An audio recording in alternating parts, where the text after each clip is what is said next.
Y bueno, pues vamos a estar estudiando el día de hoy el Salmo número 66. Así es que les pido por favor que tengan a la mano su Biblia. Vamos a abrirla allí y quiero comentarles que este salmo habla de la época en que el pueblo de Israel retornará a su tierra. Y bueno, pues eso es parte de lo que vamos a estar estudiando el día de hoy. Entonces mantengan ahí su Biblia a la mano. Este salmo también se titula al músico principal Cántico Salmo. Y al igual que con el Salmo 65, pues se describe como un cántico y como un salmo. Y este es el primer salmo desde el 50 que no se le atribuye a David, si se dan cuenta. El salmo nos habla de cómo todos podemos alabar a Dios. Spurgeon hace un comentario respecto a el título y dice que, lo cito tal cual, se dice que este salmo es recitado el día de Pascua por la iglesia griega. Se describe en la Biblia griega como un salmo de la resurrección y puede entenderse que se refiere en un sentido profético a la regeneración del mundo mediante la conversión de los gentiles. Y bueno, pues vamos a ver qué realmente es lo que nos dice la bendita palabra de Dios. En la primera parte de este salmo, pues vamos a ver eh, la alianza eh, al Dios de toda la tierra. Y entre los versículos 1 y 2 vamos a ver cómo cantar en honor de su nombre. Y dice la palabra, aclamen a Dios con alegría toda la tierra, canten la gloria de su nombre, pongan gloria en su alabanza. Entonces, aquí veamos cómo como en el salmo anterior, y también como en el Salmo 67, este Salmo número 66 no solo viene en vista, no tiene eh, en la mirada propiamente a Israel solamente, sino que tiene en la vista a toda la tierra, mis amados. El salmista entendía que Dios no solo era el Dios sobre Israel, sino sobre el mundo entero, y eso ya lo podemos nosotros también constatar y comprobar, ¿verdad? Y era bueno y apropiado para el salmista llamar a todos a alabar con alegría a Dios, y es correcto. Los compositores de melodías para la congregación, por ejemplo, deben asegurarse de que sus composiciones sean alegres. No necesitamos tanto ruido, sino necesitamos una música alegre, una música vivaz. Y pues gracias a Dios, últimamente en nuestra iglesia, ¿verdad? Nos hemos dado cuenta cómo ya los músicos, pues, y los compositores propiamente de los temas que cantamos, pues han ido cada vez matizando mejor la alabanza. Ya no se oye tanto ruidero, ¿verdad? Y creo que es porque Dios a través de su bendito Espíritu Santo está moviendo en la fibra más sensible de los músicos, de los cantantes, para que le ofrezcamos a Dios una alabanza llena de alegría, llena de honor, llena de bendición. ¿Ah? Y dice la palabra de Dios, pongan gloria en su alabanza. O sea que el canto no es la única manera de alabar a Dios, pero sí es una de las principales. El salmista pues anima a todos a cantar la gloria del nombre de Dios y a hacerlo de una manera que se ponga la gloria de Dios en la propia alabanza a nuestro Padre Celestial. Eh, Tate, que es un otro teólogo, dice que la alabanza requiere concentración en la condición, en la cosa propiamente, en la alabanza, en la persona o en la deidad que se alaba. Los agradecimientos tienden a centrarse en lo que ha recibido el hablante y por lo tanto pueden volverse bastante estrechos y superficiales. En la expresión de la acción de gracias, el yo puede convertirse en el tema principal, pero es mucho menos probable que esto suceda en la alabanza. En la alabanza, pues el yo tiene que hacerse a un lado completamente y pues venir a hacer una exaltación, una alabanza como solamente Dios merece, ¿verdad? ¿Y cómo tenemos que alabar a Dios, mis amados? Bueno, Dice el versículo 3 y 4 del Salmo 66, digan a Dios cuán asombrosas son tus obras. Por la grandeza de tu poder se someterán a ti tus enemigos. Toda la tierra te adorará, te cantará a ti, cantarán a tu nombre, Selah. Bueno, pues aquí vemos cómo el salmista nos da una guía práctica para quienes queremos alabar a Dios verdaderamente. Y nos dice específicamente qué decir. Dice, digan a Dios. Es una como instrucción, ¿verdad? Él no sugiere hacer esto de una manera mecánica o insensible, no, sino nos lo dice como una ayuda para los corazones que realmente queremos alabar a Dios, pero necesitamos alguna instrucción sobre cómo hacerlo. Y entonces por eso comienza con lo que le decimos a Dios. Y lo que le decimos a Dios son palabras que realmente debemos sentir en nuestro corazón.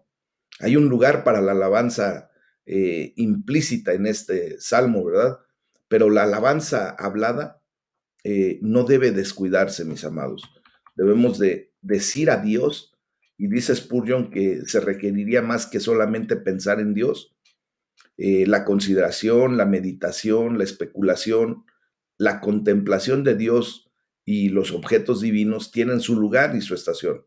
Pero esto es más que eso y más que admiración. Decirle a Dios con nuestras palabras lo que significa verdaderamente para nosotros. Y por eso el salmista dice primero, díganle a Dios cuán asombrosas son tus obras. Bueno, pues nosotros, como vemos, podemos comenzar a alabar a Dios al pensar en la grandeza de su obra en la creación, en la grandeza de su obra en la salvación, en la grandeza de su obra en la restauración de nuestras vidas, mis amados. Luego, podemos decirle a Dios lo asombroso que es todo lo que Él ha hecho, ¿verdad? Tenemos ya un elemento muy especial de el por qué alabar a Dios. Tenemos motivos suficientes, mis amados. Y simplemente al declarar sus obras, al declarar lo que sentimos que ha hecho por nosotros, al declarar la bendición que tenemos ahora, al ir comprendiendo cada vez más nuestra salvación, pues tenemos un gran motivo para alabar a nuestro Padre Celestial. Y después el salmista dice, por la grandeza de tu poder se someterán a ti tus enemigos. O sea que la alabanza puede continuar con el reconocimiento del gran poder de Dios que produjo las asombrosas obras. ¿Verdad? Este Dios asombroso y poderoso tiene enemigos, pero a través de su gran poder, pues obvio que serán conquistados y se someterán a Dios mismo.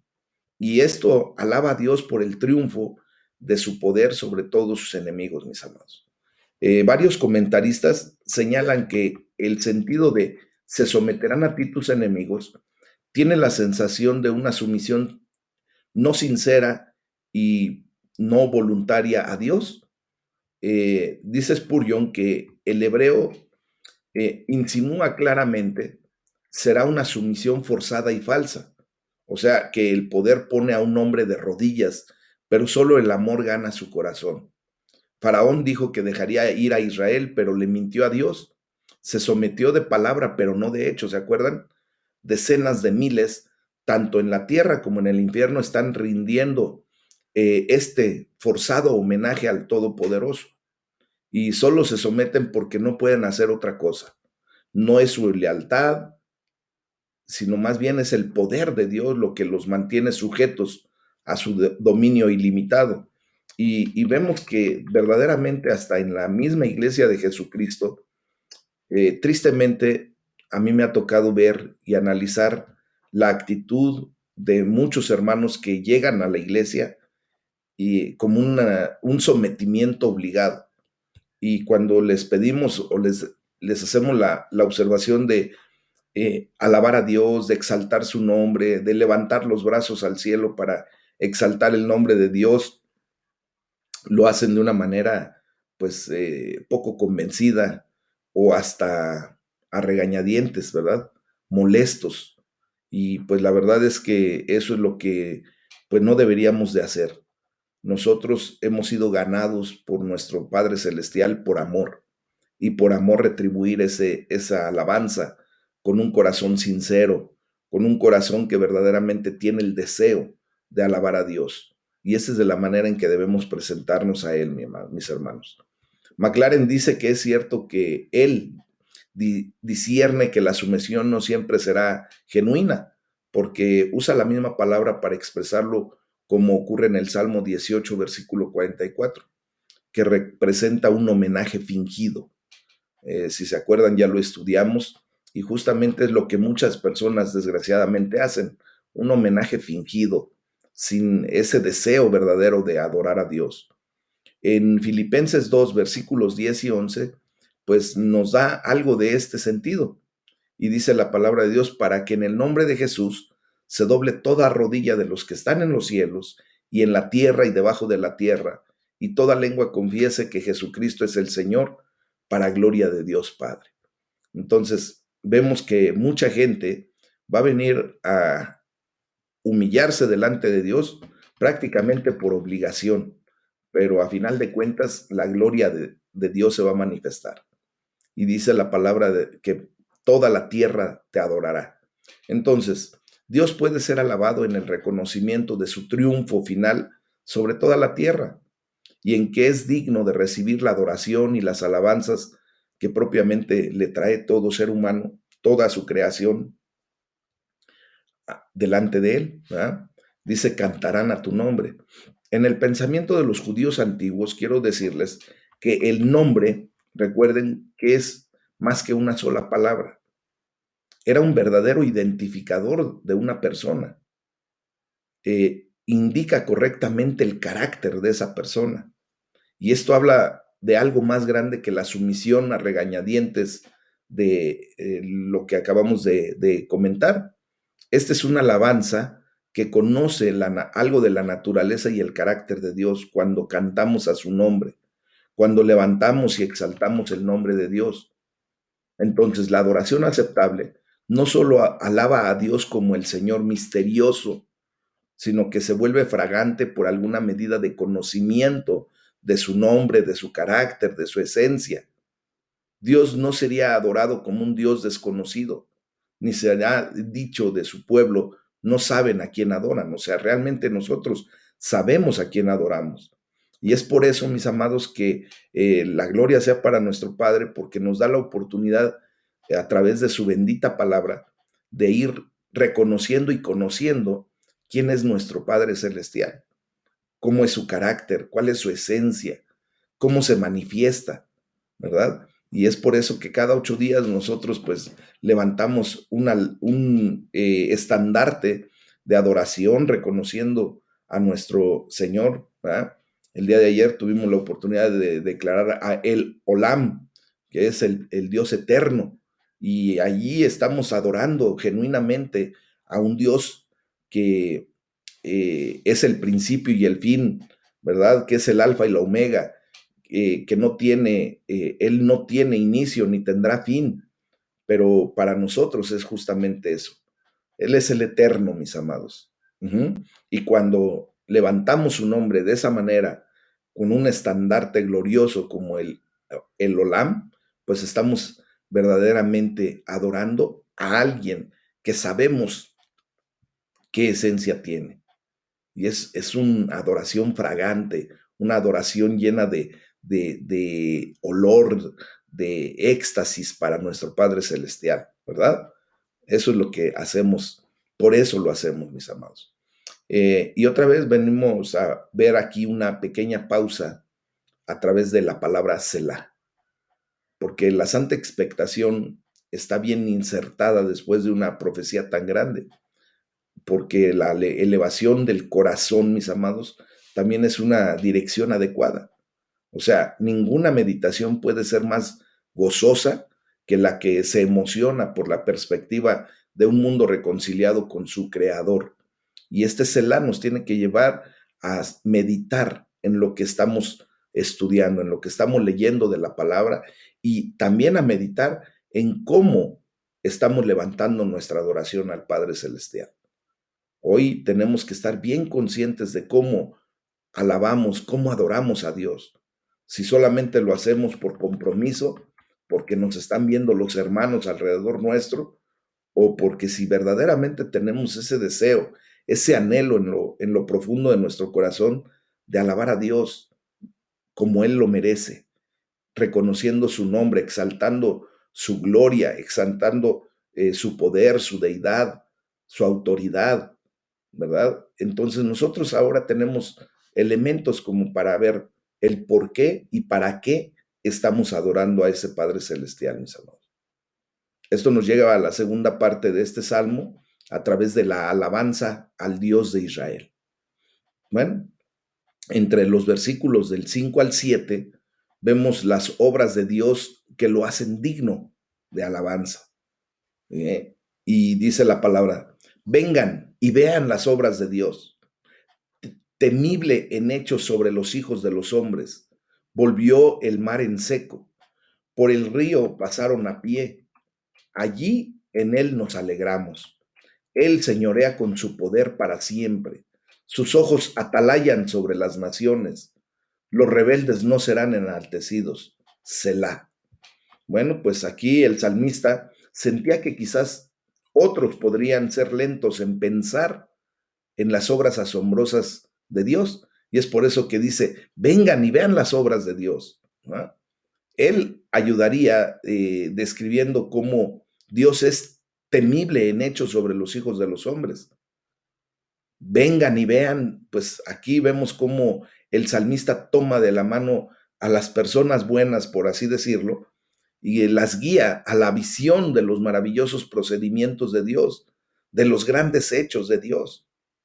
Y por eso empieza con la descripción de volvió el mar en seco, por el río pasaron a pie.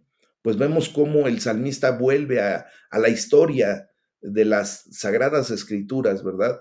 Del Pentateuco, y recuerda cómo Dios mostró su poder al llevar al pueblo de Israel a través del Mar Rojo.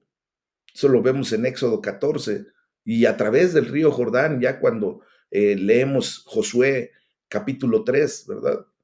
Entonces, el salmista podría haber elegido cualquier cosa para describir las obras de Dios, pero elige dos eventos que muestran cómo Dios participa en los asuntos humanos, participa activamente, mis amados. No es un Dios que solamente se queda mirando a ver qué vas a hacer, a ver qué vas a decir. No, Dios participa activamente en tus asuntos, humanamente hablando. Y el Dios de todo poder no es solamente un observador pasivo, sino que es un participante activo. Y por eso nosotros somos llamados a ser igual, participantes activos en la alabanza a Dios. Cuando nos reunimos, cuando atendemos a la santa convocación que Hashem nos hace, que el Eterno nos hace en la congregación, Dios no quiere que nada más lleguemos, ¿verdad? Y pasivamente estemos escuchando de lo que se habla o de lo que se dice. Él quiere que estemos activos, quiere que seamos participantes a través de el amén, el aleluya, el así sea, el que verdaderamente Dios se entrone en nuestro corazón y de esa manera nosotros ser participantes hasta de la liturgia dentro de la iglesia, mis amados. O sea, yo quiero que comprendamos que somos llamados no solamente a estar allí para escuchar, a ver qué dice el pastor o a ver qué dicen los líderes o cómo se levanta la alabanza y la adoración por parte de los hermanos que están participando en ese sentido. No, Dios quiere que también tú seas partícipe en todo momento. Y por eso el salmista dice, allí en Él nos alegramos. Entonces, al decir nos, el salmista se identifica con Israel cientos de años antes de su tiempo, como si él hubiese estado allí cuando el mar rojo fue abierto, cuando el río también fue abierto para que pasaran en seco. Y eso nos lleva a que ustedes y yo tenemos que experimentar también esa sensación, porque ahí estamos nosotros. Ahora tenemos otro dato más especial. Recuerden, el salmista no tuvo la oportunidad de ver cuando el Mesías llegó a la tierra y e hizo la obra redentora. Pero ustedes y yo ya supimos de eso. Y ahora nosotros no solamente podemos decir que estuvimos en el Mar Rojo o en el río Jordán cuando se fueron abiertos, no. Ahora podemos decir también que estuvimos allí en la cruz del Calvario, viviendo el acontecimiento más glorioso de la historia del ser humano aquí en la tierra. Estuvimos justamente cuando nuestro Señor Jesucristo llevó todos nuestros pecados. Fuimos partícipes de esa acción. Entonces, mis amados hermanos, el salmista lo ve como habernos parado junto al Jordán, como habernos parado junto al Mar Rojo, como habernos parado ahora allí, junto a la cruz del Calvario. Y por eso señala él allí una expresión, allí en él nos alegramos, ¿verdad? Allí es donde sucedió esto o aquello. Y aquí se puede reconocer que no fue una leyenda ni un mito, sino que hay un allí donde sucedieron las cosas. Y por tanto, pues en él nos alegraremos. ¿Ah? La obra de Dios nunca es anticuada, mis amados. Todo es una revelación de actividades eternas, lo que ha sido, lo que es, ¿ah? Lo que hará, lo que hizo, lo que hace. Y por tanto la fe puede alimentarse de todos los registros de los tiempos antiguos y esperar la repetición de todo lo que contienen. Es por eso que tenemos que estudiar constantemente, meditar la palabra de Dios, porque allí la palabra nos da experiencias que debemos de tomar para efecto de declarar que si Él lo hizo en aquel tiempo, Él lo podrá hacer nuevamente. Hoy el Señor puede abrir el mar rojo que tú estás por pasar. Hoy el Señor puede abrir ese río Jordán que necesitas pasar para alcanzar la tierra prometida. Hoy es el día en que el Señor Jesús te está mostrando sus brazos abiertos para que llegues con seguridad y confianza ahora hasta el trono de la gracia, porque allí, en lo que vimos que sucedió en la cruz del Calvario, cuando dijo consumado es, recordemos que se rompió el velo y que ahora tenemos acceso y ahora en él nos alegramos, mis amados. Spurgeon dice que es de notar que el gozo de Israel estaba en su Dios. Dejemos que el nuestro también esté allí, que nuestro gozo también esté allí en nuestro Dios. No es tanto lo que Él ha hecho, sino lo que Él es, lo que debe suscitar en nosotros un regocijo sagrado. Eso lo dice Spurgeon y tiene razón. Mis amados, nosotros tenemos que estar bien conscientes del poder de Dios, de la grandeza, de la misericordia de Dios y alegrarnos en Él, sabiendo que si lo hizo, lo volverá a hacer. Punto. ¿Ah? Él es el Dios eterno. Él no tiene sombra de variación. Él es inmutable, Él no cambia. Y bueno, ya la palabra también nos enseña que sus ojos atalayan sobre las naciones. El salmista llama a toda la tierra a observar las grandes obras de Dios y alabarlo, pero también valía la pena recordar que Él, nuestro Padre Celestial, observa a todas las naciones. Y obviamente todas las naciones deben alzar su mirada hacia aquel que los mira. Eso de sus ojos atalayan justamente es eso, que Él está observando absolutamente todo lo que hacemos o dejamos de hacer. Y por lo tanto, pues nosotros tenemos que estar atentos a lo que hacemos para que nuestros hechos sean los que también adoren a Dios. Amén. Miren, dice la palabra de Dios que también los rebeldes no serán enaltecidos. Entonces vemos que a la luz del poder de Dios, su participación en los asuntos humanos y su mirada sobre el mundo, ser rebelde contra Él es una tontería, mis amados. Y enaltecerse contra Él es una locura. Miren, cuando llegamos al punto de caer en pecado, pues obvio que hemos caído en la trampa del enemigo, en los lazos que el enemigo tendió en contra de nuestra. Y estando allí en nuestro pecado, nos volvemos rebeldes, nos enaltecemos contra Dios. Y esto pues tarde que temprano va a traer consecuencias.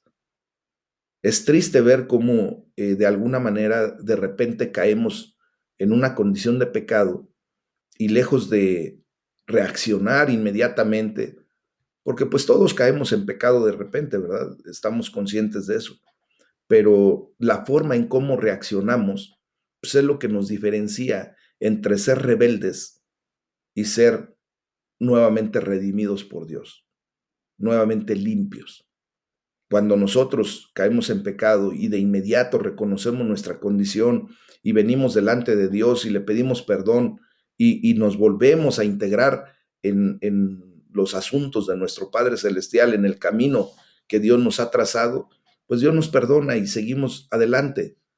Pero si reaccionamos equivocadamente y lejos de pedir perdón, de arrepentirnos, actuamos rebeldemente, actuamos en rebeldía, mis amados, nos enaltecemos en contra de Dios, pues vendrá la consecuencia a pagar. Y esto es una cosa terrible, porque tarde que temprano vamos a tener que dar cuentas a Dios. ¿Ah? Y entonces la palabra de Dios nos da más razones aún para alabar a nuestro Padre. Y entre los versículos del 8 al 12 nos dice, bendigan pueblos a nuestro Dios y hagan oír la voz de su alabanza. Él es quien preservó la vida a nuestra alma y no permitió que nuestros pies resbalaran. Porque tú nos probaste, oh Dios, nos ensayaste como se afina la plata, nos metiste en la red, pusiste sobre nuestros lomos pesada carga, hiciste cabalgar hombres sobre nuestra cabeza, pasamos por el fuego y por el agua y nos sacaste a abundancia. Fíjense cómo aquí el salmista repite su exhortación a toda la tierra de bendecir pueblos a nuestro Dios. Nos dice que debemos alabar al Dios de Israel. Y ahora, a través de esta declaración, pues nos da muchas mayores razones para hacerlo. El versículo 8, por ejemplo, revela la convicción de que las fortunas de Israel abarcan al mundo, como se le prometió a Abraham, ¿se acuerdan? Que a través de él serían benditas todas las naciones. Y ahora nos alcanza a ustedes y a mí la bendición de Dios a través del pueblo de Israel. Entonces no solo debemos publicar las alabanzas a Dios, sino también provocar a otros que lo hagan junto con nosotros, porque Él es quien preservó la vida a nuestra alma. Es un elemento, ¿verdad? Que debemos considerar muchísimo. Dios preserva a su pueblo, dándoles vida y posición segura. Dice la palabra, no permitió que nuestros pies resbalaran. Bueno, pues mis amados, Dios constantemente nos prueba, ¿verdad?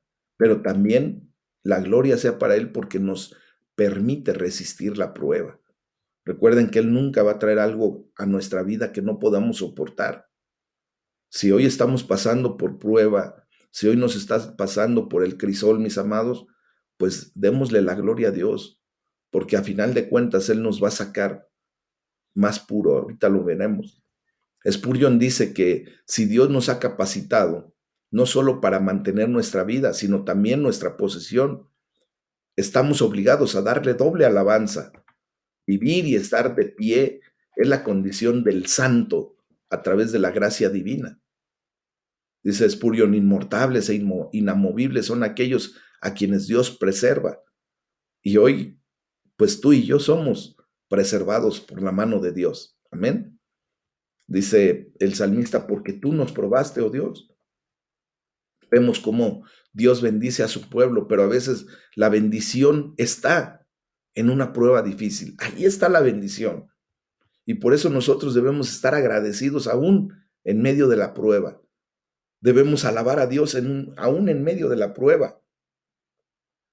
Porque muchas veces, mis amados, Y yo me atrevo a decir que todas las veces que estamos bajo una prueba difícil, allí está nuestra bendición.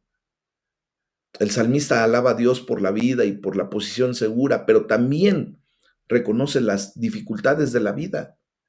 Expresa las dificultades y las pruebas con muchas imágenes de palabras. Y por eso empieza diciendo, nos ensayaste como se afina la plata. Bueno, pues mis amados, eh, este vocablo de ensayarnos como se afina la plata, justamente es cuando a la plata se le quiere refinar, se le quiere quitar toda la escoria, toda la suciedad, todo aquello que la hace impura. ¿Y de qué manera? Pues se lo somete al crisol y al horno, ¿verdad? Y el fuego pues está haciendo su obra. Nosotros, al ser ensayados como se afina la plata, pues sentimos que el calor aumenta hasta que no tenemos fuerza ni estabilidad. Sentimos que nos empezamos a derretir en nuestra propia condición. Pero a final de cuentas vemos que la escoria impura sube a la cima, a la cabeza, y Dios, el refinador, la raspa expertamente, la quita, sabiendo que la plata es lo suficientemente pura cuando Él puede ver su propio reflejo en ese metal derretido. Hoy te quiero decir que si tú estás pasando por prueba, si tú estás siendo pasado por el crisol y sientes que te estás derritiendo, a través del dolor, a través del sufrimiento, a través de la angustia, a través de lo que tú estás experimentando en este momento. Te quiero decir que Dios está sacando toda esa basura, toda esa escoria, y va a llegar el momento en que el Señor la raspe, la quite. ¿Y sabes para qué? Para que en su momento tú seas el reflejo perfecto de Dios. Vengas a ser como un espejo y que pueda Dios reflejarse en ti, que en este momento te estás derritiendo por la prueba, por la condición que estás pasando. Esto es algo glorioso entenderlo, mis amados. Es difícil, sí. Es doloroso, muy doloroso, pero es necesario para que el día en que el Señor nos llame a su presencia o cuando el Señor Jesucristo venga, se tome a sí mismo de nosotros. Cuando se refleje completamente por todo lo que Dios ha hecho en nuestra vida, de quitar toda la basura que le estorba.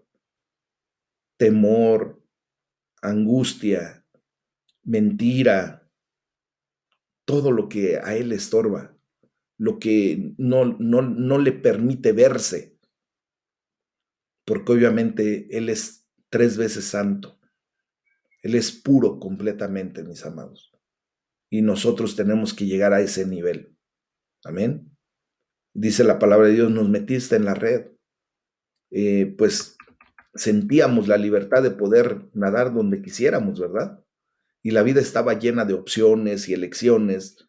Tú y yo podíamos tomar decisiones para lo que quisiéramos. Pero de repente esa libertad pareció desaparecer y nuestras opciones se hicieron pocas. Pero gloria a Dios, porque estamos en la red del Padre Celestial. Y el Señor ahora nos ha quitado todas las opciones y las elecciones que nos estaban llevando a la perdición, al infierno, justamente. Ahora sentimos a lo mejor que nuestra libertad desapareció, pero no es cierto. A final de cuentas, Dios nos puso sobre su red para darnos la libertad de hacer lo que debemos hacer. Nos dio la libertad ahora dentro de su red, curiosamente, para ir caminando a la presencia de Dios. Sí, nuestras opciones se hacen muy pocas, porque el Señor nos quiere llevar por la senda angosta, ¿verdad? Ya no estamos en la senda ancha, en donde podríamos desbalagarnos y hacer de nuestra vida un papalote y echarlo a volar. Ahora ya no. Ahora, gracias a Dios que el Señor nos está metiendo por la senda de justicia. Sí, nos redujo todas las opciones, pero gloria a Dios, porque las opciones que ahora tenemos son las mejores que tenemos para llegar a su presencia, para gozarnos eternamente y para siempre con nuestro Padre Celestial. Qué grande bendición tenemos de ahora estar en la red de nuestro Padre Celestial y no en la red de Satanás. Amén. Glorioso es esto, ¿verdad? Dice la palabra, pusiste sobre nuestros lomos pesada carga. Antes, entre comillas, y lo digo así bien grandes comillas, solíamos caminar tranquilos y despreocupados, como si no tuviéramos ninguna carga, ¿verdad? Pero le damos la gloria a Dios porque ahora nuestros lomos están cargados, a lo mejor con pesada carga, y hasta nos resulta difícil soportar el peso. Pero déjenme decirles, mis amados hermanos, que Dios nos ha puesto sobre esta condición para glorificar su nombre, para que donde ahora nosotros sentimos que no podemos, dice nuestro Padre Celestial, bástate mi gracia, porque mi poder se perfecciona en la debilidad. Y ahora le damos la gloria a Dios porque aún al sentir esa pesada carga, no nos basta más que mirar que nuestro Señor Jesucristo nos está ayudando a llevar esa carga. Amén. Dice la palabra, hiciste cabalgar hombres sobre nuestra cabeza. Otra vez, ustedes y yo, entre comillas, solíamos estar en la batalla y luchar en igual posición que nuestro enemigo o nuestros enemigos, o incluso hasta sentirnos en mejor posición, ¿verdad? Pero entonces nos abatieron y sentimos que cabalgan triunfantes sobre nosotros. Donde una vez parecíamos conocer solo la victoria, ahora sentimos el aguijón de la derrota. Pero la gloria sea para el Señor, porque ahora nos está mostrando la realidad de nuestro enemigo. Él durante mucho tiempo, mientras nosotros estábamos tranquilos, haciendo lo equivocado, ¿verdad? Siendo partícipes de su reino, pues era como solíamos pensar, ¿verdad? Que estábamos venciendo en la batalla, íbamos con la corriente y por eso pues no sentíamos problemas, no sentíamos angustia, estábamos haciendo lo equivocado y íbamos pero derechito a la perdición. Pero cuando el Señor nos alcanza y nos empieza a hacer ver la realidad de lo que estamos viviendo, pues entonces Él es el que hace cabalgar hombres sobre nuestra cabeza, ¿verdad? Y ahora sentimos abatimiento, sentimos como si estuvieran sobre nosotros. Y donde antes veíamos, entre comillas, la victoria, pues ahora sentimos, entre comillas, también el aguijón de la derrota, pero glorificamos a Dios porque ahora Él nos está enseñando que eso que estábamos haciendo, lo que estábamos viviendo, nos llevaba a la perdición. Y hoy vemos el triunfo de Dios sobre nuestras vidas. Amén. Dice, pasamos por el fuego y por el agua. Otra vez, entre comillas, sentimos que hemos pasado por todo y parece que no se nos ha ocultado ninguna adversidad. Miren, aquí tenemos que ver cómo Dios nos ha llevado por situaciones muy especiales, pero para ir poco a poco, paso a paso, eh, llevándonos hacia una condición correcta en el nombre de Jesús. Dios nos está llevando a ir experimentando cambios específicos en nuestra vida para poder ver la gloria de Dios y para poder estar en su presencia eternamente y para siempre.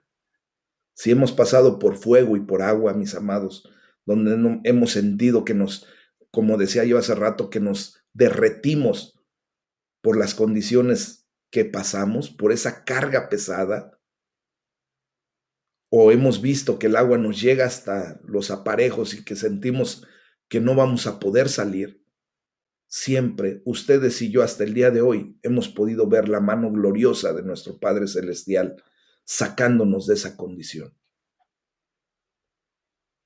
Hasta este momento Dios nos ha ayudado. Dios nos ha mantenido con la diestra de su poder. Y vemos la gloriosa manifestación de nuestro Padre en amor a nuestras vidas. Miren, Kidner dice que la palabra traducida pesada carga es desconocida en otros lugares y su significado es hasta incierto, pero puede derivar de una raíz que significa presionar. Y esto es una idea que nos es familiar en nuestro uso metafórico moderno de la palabra presión, ¿verdad? Dios nos llegó a presionar de tal manera, puso tanta presión en nuestra vida y lo va a seguir haciendo hasta que saque de nosotros lo mejor de nosotros. ¿Se recuerdan de la metáfora que utilizamos para comprender cómo se extrae el mejor de los aceites de olivo, del aceite de oliva extra virgen? Quiero decirles, mis amados, que para extraer ese aceite, que es uno de los mejores aceites de cualquier tipo, se lo extrae a través de una superpresión que se le hace a las aceitunas, no así como otros tipos de aceites que se extraen a través de el calentar y pasar por temperatura al, a los frutos que tienen ese aceite y extraérselos por temperatura, que es mucho más fácil.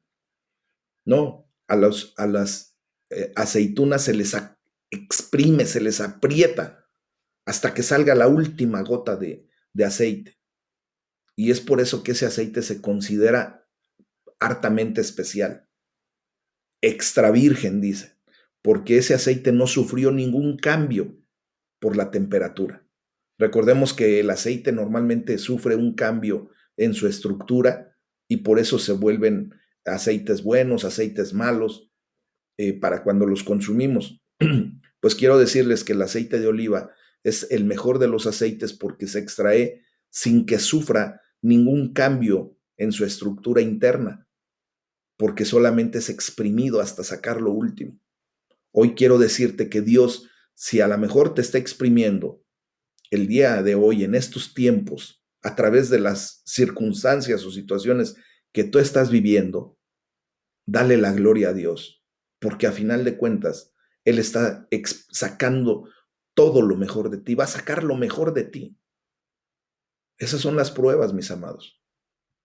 Cosa contraria completamente a lo que es la tentación. La tentación saca lo peor de nosotros para hacer lo incorrecto, para caer en el pecado. La prueba que Dios nos pone es para sacar lo mejor. Ahora, depende de nosotros cómo atendemos a las circunstancias o condiciones que estamos viviendo. Lo que estás viviendo lo puedes vivir como una tentación y caer en la tentación y caer en el pecado. O lo puedes vivir como una prueba y dejar que Dios saque lo mejor de ti, glorificar su nombre, alabarlo por las correctas acciones que tú haces. Mis amados, lo de menos es que cuando empezamos a sentir presión, salgamos huyendo de la presencia de Dios, pensando, ¿verdad?, que el enemigo nos va a ayudar más, que no nos va a dejar eh, seguir sufriendo. Eso es lo más fácil que, entre comillas, podríamos hacer, pero es lo que va a traer mayor costo a nuestras vidas. Entonces, mis amados, hoy es el momento en que debemos alabar a Dios haciendo lo correcto. Y dice, por eso dice la palabra de Dios, y nos sacaste a abundancia. O sea, el Señor exprime, aprieta, presiona para que nos saque a abundancia. Esa es la realidad. El salmista le dice a Dios que él entendía que en algún sentido máximo su aflicción provenía de él. Y nosotros ahora ya lo entendemos más plenamente cuando hemos estudiado ya, pero profundamente la palabra fe, la palabra emuná, cuando su primer principio de la emuná, de la fe auténtica, es que todo proviene de Dios. Dios permite las cosas porque Él así lo quiere, porque sabe hacia dónde nos está dirigiendo. Dios permite las cosas para que tú y yo lleguemos al punto a donde Él nos quiere llevar. No creas que lo que estás pasando se le escapó a Dios, o no supo ni por qué te llegó. No, mis amados. La fe auténtica nos tiene que llevar a entender que de su mano tomamos todo, lo bueno y lo aparentemente malo, porque se sigue la segunda premisa de la palabra emuná, de la fe auténtica. Todo, todo, absolutamente todo nos sirve para bien y todo nos va a traer una enseñanza. Entonces, aquí es a donde tenemos que aprovechar. Si Dios nos está pasando por ese exprimirnos, Él nos va a sacar abundancia. Todo lo va a utilizar para bendición nuestra, a final de cuentas. A lo mejor ahorita no lo entendemos, pero sí podemos empezar a entender la enseñanza que Dios trae a nuestra vida. Entonces,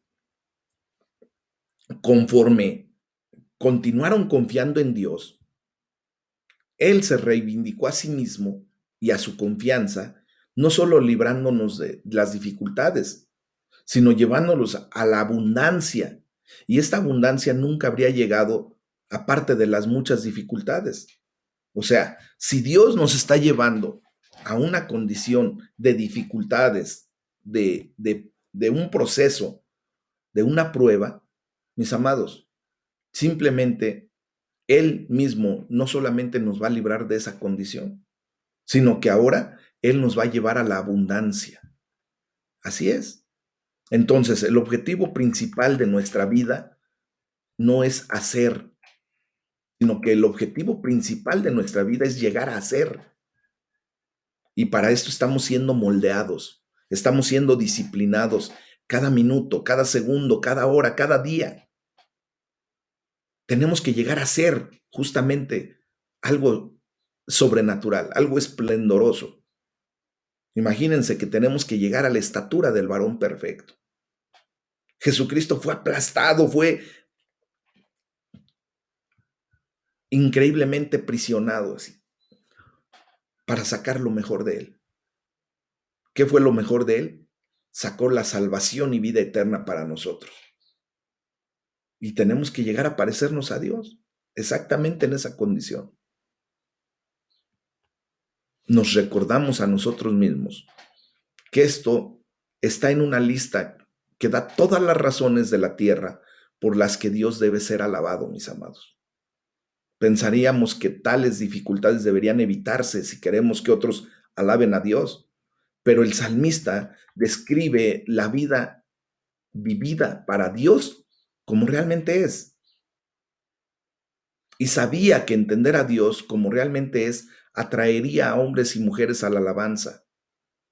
Mis amados, lo que tú y yo estamos pasando en muchas ocasiones, y cuando lo pasamos en la verdad de Dios, sabiendo que esto nos va a traer a bendición, que nos va a traer abundancia, mucha gente dice, ¿qué es lo que tienes tú? ¿Por qué si tú estás pasando por dificultad, por necesidad, por angustia, yo veo gratitud, contentamiento, veo en ti paz? ¿Por qué? Y ahí empezamos a explicar, porque Dios está conmigo, porque Dios me está pasando, sí, por un proceso, me está doliendo, sí, pero yo sé a dónde voy. Esa es la confianza que debemos tener en nuestro Padre Celestial. Es lo que debemos aprender a declarar, mis amados hermanos. Amén. Y esto es lo que nos lleva a la tercera parte de este salmo a través de la alabanza al Dios del creyente individual, de cómo tú individualmente debes alabar a tu Dios, al Dios vivo y verdadero, al Dios de la Biblia. Y por eso entre los versículos 13 al 15 se nos enseña a alabar a Dios con sacrificios y cumplir votos. Dice la palabra de Dios, entraré en tu casa con holocaustos, te pagaré mis votos, que pronunciaron mis labios y habló mi boca cuando estaba angustiado. Holocaustos de animales engordados te ofreceré, con sahumerio de carneros. Te ofreceré en sacrificio bueyes y machos cabríos. Selah. Bueno, aquí ya lo tenemos que llevar pues a nuestra condición, ¿verdad? Ahorita lo vamos a estudiar como lo vio el salmista, como lo tenía que hacer el salmista antes de la venida de nuestro Señor Jesucristo. Y por eso el salmista determina alabar a Dios al obedecer su mandato con respecto a los sacrificios, llevándolos al altar de Dios. Y por eso dice, entraré en tu casa con holocaustos. Entonces, por su propia naturaleza, pues un holocausto era más serio y significaba algo así como la dedicación o consagración completa de sí mismo a Dios por parte del adorador, ¿verdad? De la persona que iba a ofrecer ese sacrificio. Dice el salmista, te pagaré mis votos. El salmista le había prometido a Dios ciertos sacrificios o regalos en agradecimiento por la obra de Dios en su tiempo de angustia y no pensaba pecar rompiendo sus votos. Él dice, yo voy a cumplir. ¿Ah? Morgan hace una referencia respecto a mis votos y dice, solo que nunca olvidemos que cuando se hacen, deben cumplirse. Y la razón no está en Dios, sino en nosotros. No mantener la fe en Dios es sufrir el deterioro del carácter, dice Morgan, al no cumplir los votos. Dice la palabra de Dios, holocaustos de animales engordados te ofreceré, con sahumerio de carneros te ofreceré en sacrificio bueyes y machos cabríos. Bueno, pues aquí vemos cómo el salmista cumpliría sus votos a Dios con sacrificios generosos y hasta costosos, ofreciendo muchos animales. Lo que le llevaría a Dios era de lo mejor, eran animales engordados. O sea que los animales calificados que menciona el salmista son carneros, toros, cabras, y la generosidad del voto es inusual. Vemos cómo él dice que lo hará, ¿verdad? Con número, con grandeza. Bueno, mis amados hermanos, hoy tenemos la gran bendición de que todo el sacrificio, todo el holocausto perfecto ya se cumplió en Cristo Jesús. Ahora ustedes y yo ya no tenemos que traer ese tipo de animales al sacrificio. Nuestro Señor Jesucristo, como perfecto Cordero de Dios, ha cumplido con todo eso. Pero lo que sí tenemos que hacer es lo que nos corresponde en Cristo Jesús. Alabar a Dios, sacrificar nuestro tiempo, sacrificar nuestro yo, renunciar a nosotros mismos y venir en pos de Cristo. Eso es lo que ahora tenemos que hacer en el Señor. Ofrecernos en sacrificio vivo, en una actitud correcta de alabanza, con un culto racional, ¿verdad? No conformándonos a este siglo, a este mundo, a esta forma de cosas, sino más bien renovando nuestro entendimiento, comprobando cuál es la buena voluntad de Dios, agradable y perfecta. Así es como debemos presentarnos delante de Dios. Entonces, entre el versículo 16 al 19 se nos enseña a alabar a Dios con palabras. Y por eso dice el salmista, vengan, oigan todos los que temen a Dios, y contaré lo que ha hecho a mi alma. A él clamé con mi boca, y fue exaltado con mi lengua. Si en mi corazón hubiese yo mirado a la iniquidad, el Señor no me habría escuchado, mas ciertamente me escuchó Dios, atendió a la voz de mi súplica. Mis amados, veamos cómo el voto del salmista no se cumpliría solo a través del sacrificio. También tenía la obligación de proclamar la bondad de Dios y por eso dice, vengan, escuchen todos los que temen a Dios. Él tenía la obligación y la necesidad de declarar lo que le había hecho a su alma. Ahora ustedes y yo, ¿qué podemos hacer? ¿Qué podemos decir de lo que Dios ha hecho en nuestra propia vida? Mis amados, ahora nuestras acciones tienen que hablar. Sí, pero también esto no quita la necesidad de que declaremos con nuestra boca los grandes hechos que Dios ha hecho a nuestra vida. O sea, dar testimonio. Dar testimonio con acciones correctas, con acciones que hablen por el propio testimonio, ¿verdad?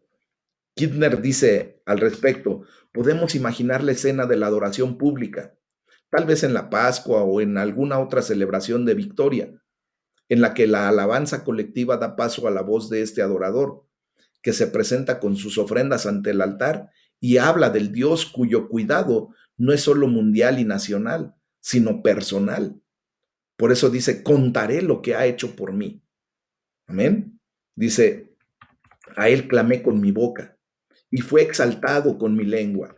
Bueno, pues mientras el salmista le habla a otros acerca de la bondad de Dios, pues también describe cómo le habla a Dios. Él ofrece tanto sacrificio de animales como sacrificios de alabanza, mis amados.